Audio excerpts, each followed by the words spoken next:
So, tell me a little bit about your growing up and what kind of led you into a path that got you into uh, some hot water. And Well, landed you in Middleton. well, it started when I was 17 years old. I moved from, well, I had already stayed down here, but I moved back to down south Mm-hmm. in Virginia.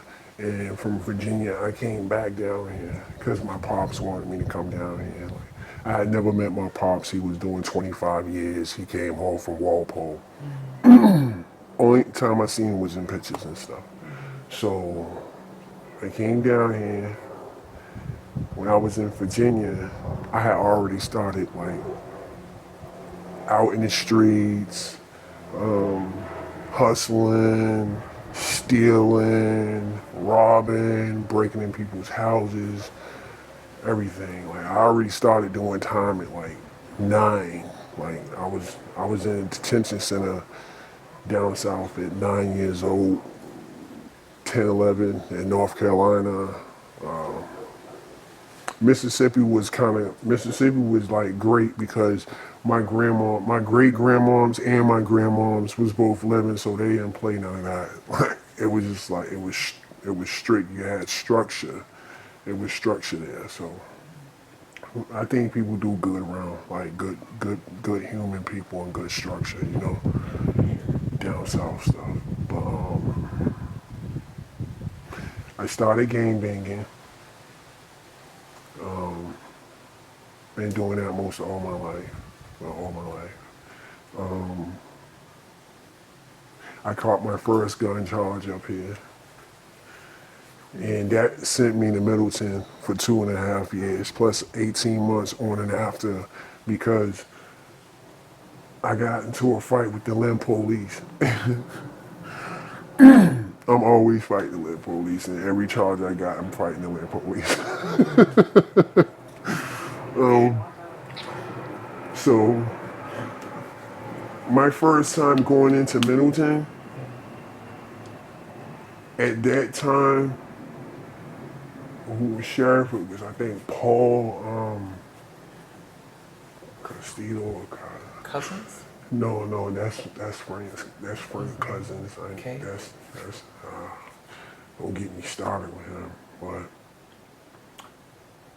yeah, like 18, 19, he became sheriff. Yeah, and it's supposed to be all these changes, but he didn't do nothing. It was just still the same. It's horrible in there. You're supposed to be rehabilitated. You're supposed to go to programs in there. They're supposed to help you. They're supposed to help you get your GED.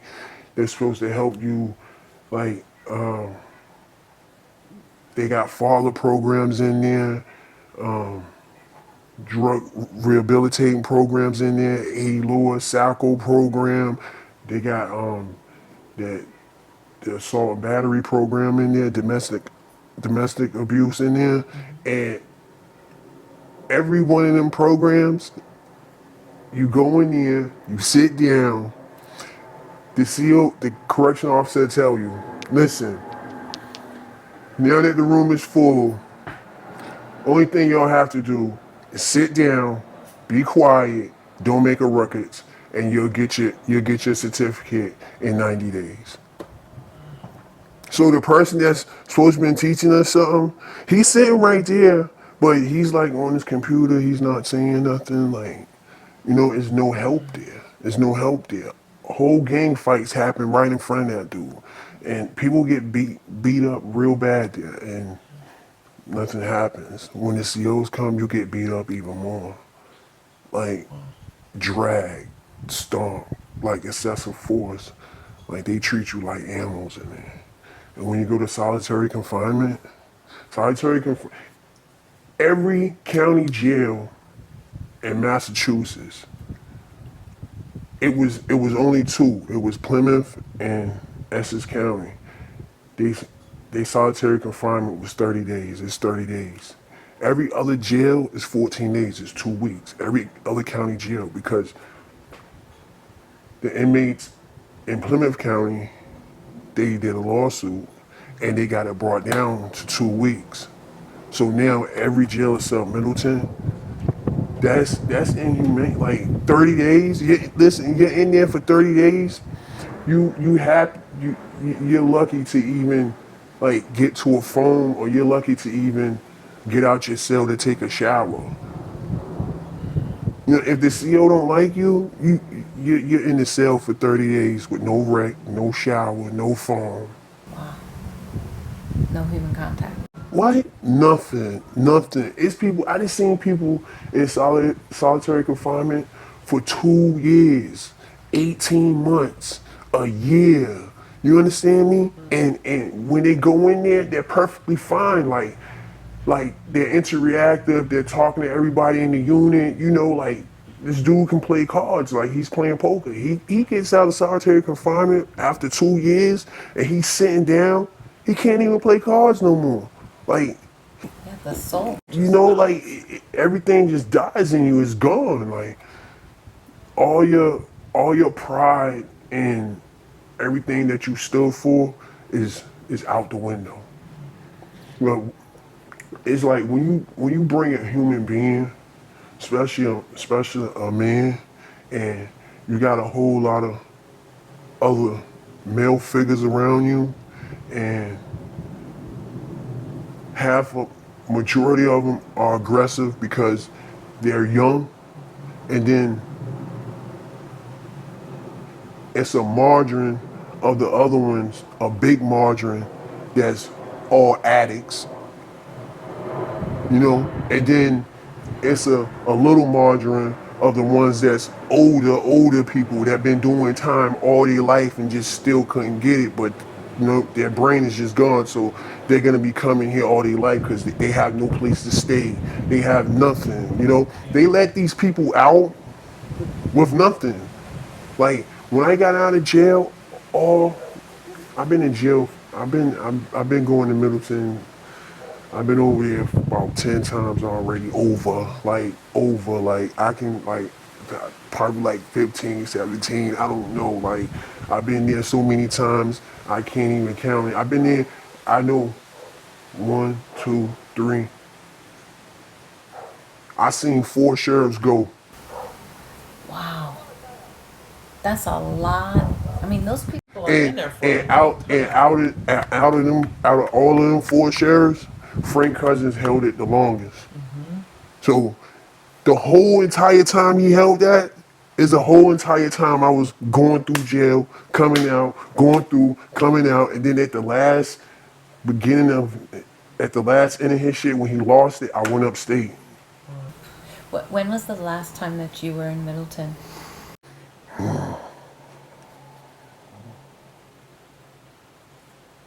About 5 years ago. Yeah, because I've been out about 6 years. I've been out from state prison from Susan Baranowski in Walpole. And yeah, I've been doing good. My life's changed. When you found yourself um, in Middleton the first time, do you remember what that first time was like for you? The first time when I went in there. See, when I was growing up, like everybody that grew up in Lynn in a certain area, they was always in jail. Everybody was always in jail, but you had your little packs and your little crews and stuff like that. So, my first time going to jail, I walked into the unit and was like 10 of my friends in there. So, my first time going to jail, it was like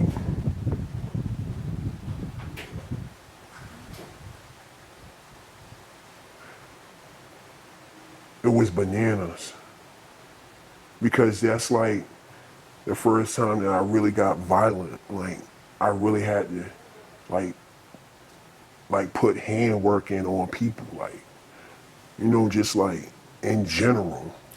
What made you It was no feel? changes in there. It was no changes in there. Like if you ain't fighting your peers and try to, you know, stay safe by amongst yourself, like you got to worry about the correctional officers. Because to them, they don't look at us as we're a citizen that just came in here to do time and for our crime and get out. They look at us as in, you're a dog, you're in my fucking house, so you're gonna do what I say. And if you don't, I'm gonna smash you and take you to solitary confinement. So the first time that happened to me was like the last time that happened to me because every time after that it was go. Like you're not gonna put your hands on me or you're not gonna smash me and I'm just gonna be sitting there taking it. So that's how I caught a whole lot of charges in Middleton Jail. When when you buy things from the commissary, or let's say you're in touch with like family or friends on the outside, who ends up paying for all that stuff? What, the commissary? Mm-hmm. Well, we pay for it. The inmates pay for it. Like friends and family, they send their money. They got these kiosk machines and stuff like that. But the company that runs the kiosk is Keefe. Mm-hmm. And like I said, like a loaf of bread is $3.75, $4. Like so $20 will get you literally 3 items. What happens to your family and friends over time when they have to spend so much money? They stop answering the phone call. What? They And then stop what happens answering to the you? phone call. And then what happens to you? I go to the cell next door and rob them. What? I'm telling you, what? So, but let me say this. It sounds like when your friends and family stop making that connection, it gets really tough. Tough. It gets real. What happens to you? What happens It gets inside real. You get real cold. You get real cold. You stress out. You shut down. You go in depressed mode. you? Mm-hmm. And it's not like I've been sent to solitary confinement and been depressed for months. I'm talking about months, right? And the mental health worker, the counselor that they send to solitary confinement, right? Mm-hmm. Your cell is literally right here. And you're talking through a little slot. While you're talking through a little slot, and she's right there with her notebook and stuff like that, and it's supposed to be like privacy. You got the whole jail walking behind you, like telling her, excuse me, yo, what up? Yo, excuse me, yo, what up? Yo, you still open? Like, it's no privacy at all. Like, everybody hears your conversations. So when you get out of solitary confinement, it's like everybody's looking at you because they done heard your conversations. They done heard about how many pills you done taken, and and or unless you were suicidal, or like people prey on that. People prey on that. I've seen a lot of people that go in there and get hurt because of that. You know. I hear you. I have a question for you. What do you think it has been? What do you think has made the difference for you? You said that you've been incarcerated in Middleton alone like 10 plus times, Yeah. but you've been out of jail for the past like years, 5, 6 years. What has made the difference for you? What has kind of helped you to turn that corner?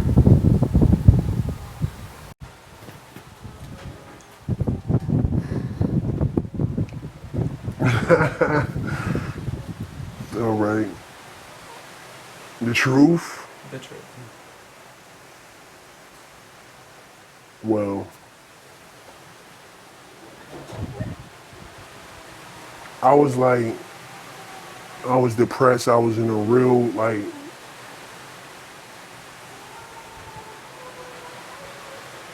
jam. Like I was out of it, and I was in a hole that I couldn't get out of, and like everybody around me, like I'm in recovery. Mm-hmm. So it was it was real hard to get out that hole that I was in. And I went to jail and I was like thrown in the cell and I was going through a detox. And and they let me go through that shit by myself. Like they don't help you. They throw you in that cell and you're done. Like they'll let you stay down there for a couple of days until you get right, and then they'll send you to the unit. And then the unit officer will see you, and then he'll send you to an infirmary, and you'll be in infirmary for like 2, 3 months. But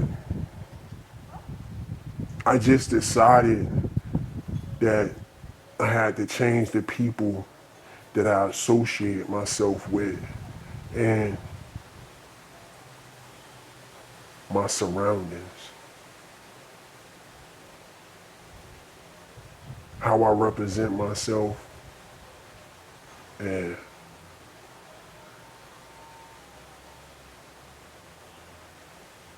my responsibilities.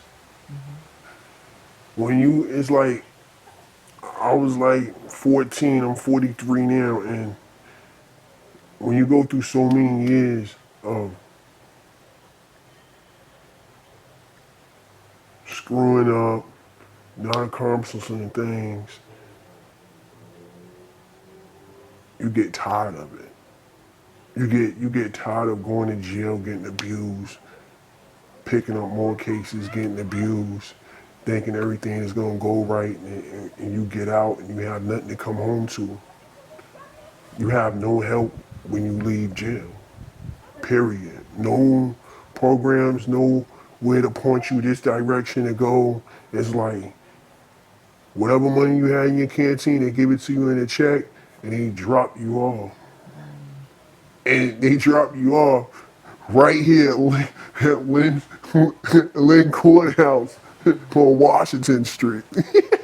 So that money is going to Washington Street. Mm-hmm. So that's what people has to fall back on. Yeah. And the other ones that's not going to Washington Street is probably the ones that's doing it. So people came in my life that showed me that they loved me. You know, I never felt that. You know, and it opened me up to not to be so cold and hateful. It showed me that it is another side out there, another life out there, but I just need to go and get it if I want it. I gotta be persistent. And what kinds of, once you made that decision for yourself and once you started to feel like people cared whether or not you made it, what were the kinds of things that you needed to do first to get on the right track? Ooh.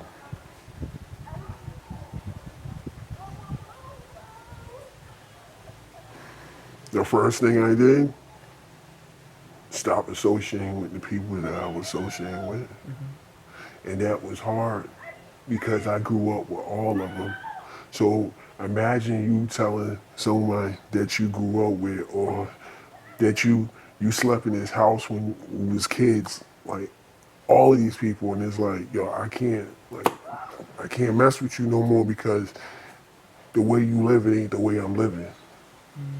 So the way you living might jeopardize the way I'm living because I got an addictive personality, and that's a downfall for me. So it took me years of of like trying to build myself into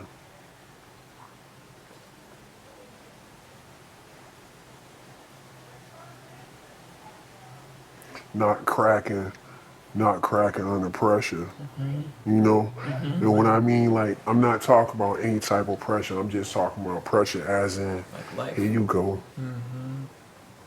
Mm-hmm. take that. Mm-hmm. The easy. That can help you.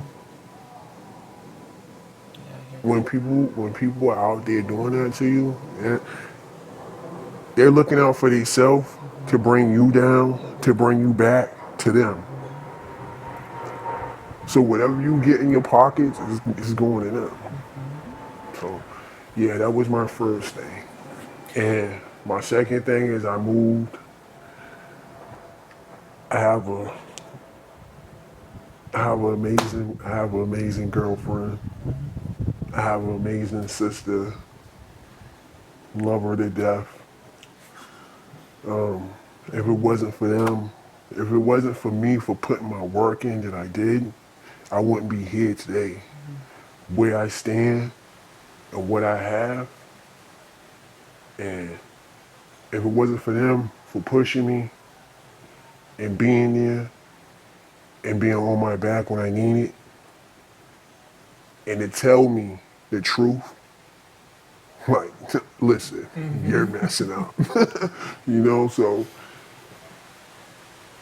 if it wasn't for that, like, I think I'll be my next bid after the 10 years come a 10 to 15. I think I would have been doing that right now in a Walpole somewhere, Shirley Mack somewhere locked up, because the way I was going, I wasn't gonna stop. It wasn't no off button. Yeah. It was all go. Yeah. You know. What what made you decide that you wanted to come here today and talk to me? Because I felt that it needed to be said, like it needed to be heard. And also, I'm a gentleman. I'm gonna come anyway. I'm gonna come and help. I like helping. Before I didn't like helping. Now I have no problem with it. I just need to know the ins and outs and everything is good. Yeah. You know. Do you have any questions for me? Or do you Yeah. have any suggestions for me if Yeah. I get elected sheriff? With the like the caseworkers and the human health department and we need real people in there. We need real people in there that's gonna help and that's gonna love us and that's gonna show us, like they know that we're criminals and stuff like that, but you can always teach somebody that's willing to get taught. Or you can always, you're a human being, so you can always grab somebody's attention. You know what I mean? Like, they, we need people that's gonna help us and teach us. I hear that. That's gonna be there for us. You know, Yeah. um, solitary confinement, a month in solitary confinement, and you can get a month in solitary confinement for just standing out of line from going to breakfast at 5:30 in the morning, and you get out of line, and that put your hands on it, cuff you up, snatch you up, put a knee in your back, Mm-hmm. all right, and grab you by your neck like, and just drag you to the hole. Mm-hmm. But when you get in that cell, it's like they treat you like dirt. Like all your clothes come off, everything. Even if, and they got female COs there too. So if the female CO and a male CO snatch you and bring you to solitary confinement, the female's supposed to be standing on the side. The female will be in there with the pole out like script. Mm-hmm. Like, so you have to script in front of her or you're gonna get beat with a baton. So it's like they do things there that they do things there that they can do because they know that no one's gonna say nothing. They got power over everything. Who's gonna believe us over them? Mm-hmm. Yeah. Nobody. Don't nobody care. Like, my friend's collarbone got pushed out his skin. They didn't, you know, they didn't do nothing about that. Mm. He relocated that back in and stayed in a hole for 3 months and came out. And his shoulder, his collarbone was like that. Yeah. And he's like that today.